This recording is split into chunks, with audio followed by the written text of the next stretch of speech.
down one on a penalty kill and Mika makes a play there. What did that do for your bench?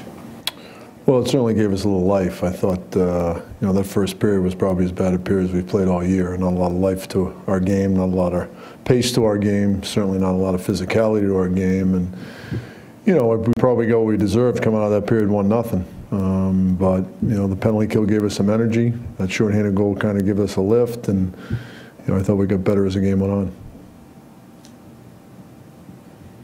What did you see out of Georgiev today after the first game that he played? Kind of bounced back tonight? Yeah, he made some big saves in the second period. You know, we certainly, when we tied it, they had a couple of chances to get ahead again, and I thought he held the fort and allowed us to kind of get some momentum. And obviously our power play was productive, and you know, the fourth goal is a big one too. And that third, starting the third, to get that fourth goal certainly makes it a much more difficult uphill climb for them when you get that 3-goal lead.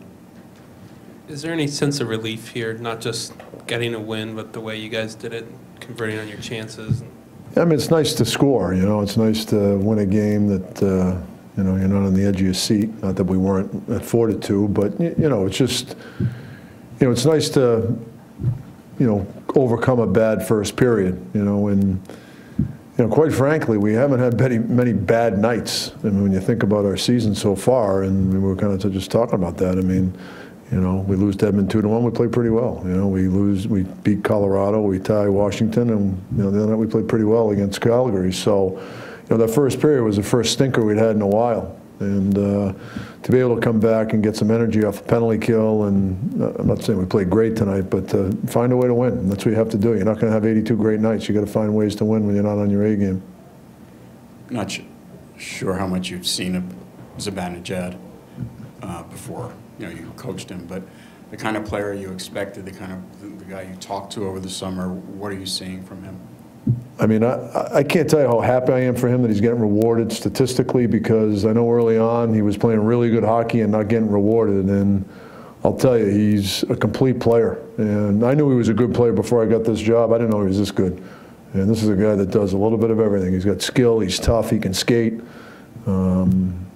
You know, he's an unbelievable guy too. He's a good guy. He's a fun guy to be around, and you know, we're lucky to have him. What have you seen from Pionk as he rejoined the lineup and seems to be excelling offensively? A lot. I mean, he's playing with a whole new level of confidence. I mean, he's moves the puck quickly. He's picking the right moments to get involved offensively. He's really doing a heck of a job on the power play, defending. I mean, he's really made a big jump in the last 2 weeks. Coach, with a confidence-boosting final 2 periods, are you a believer in momentum going forward after a game like this?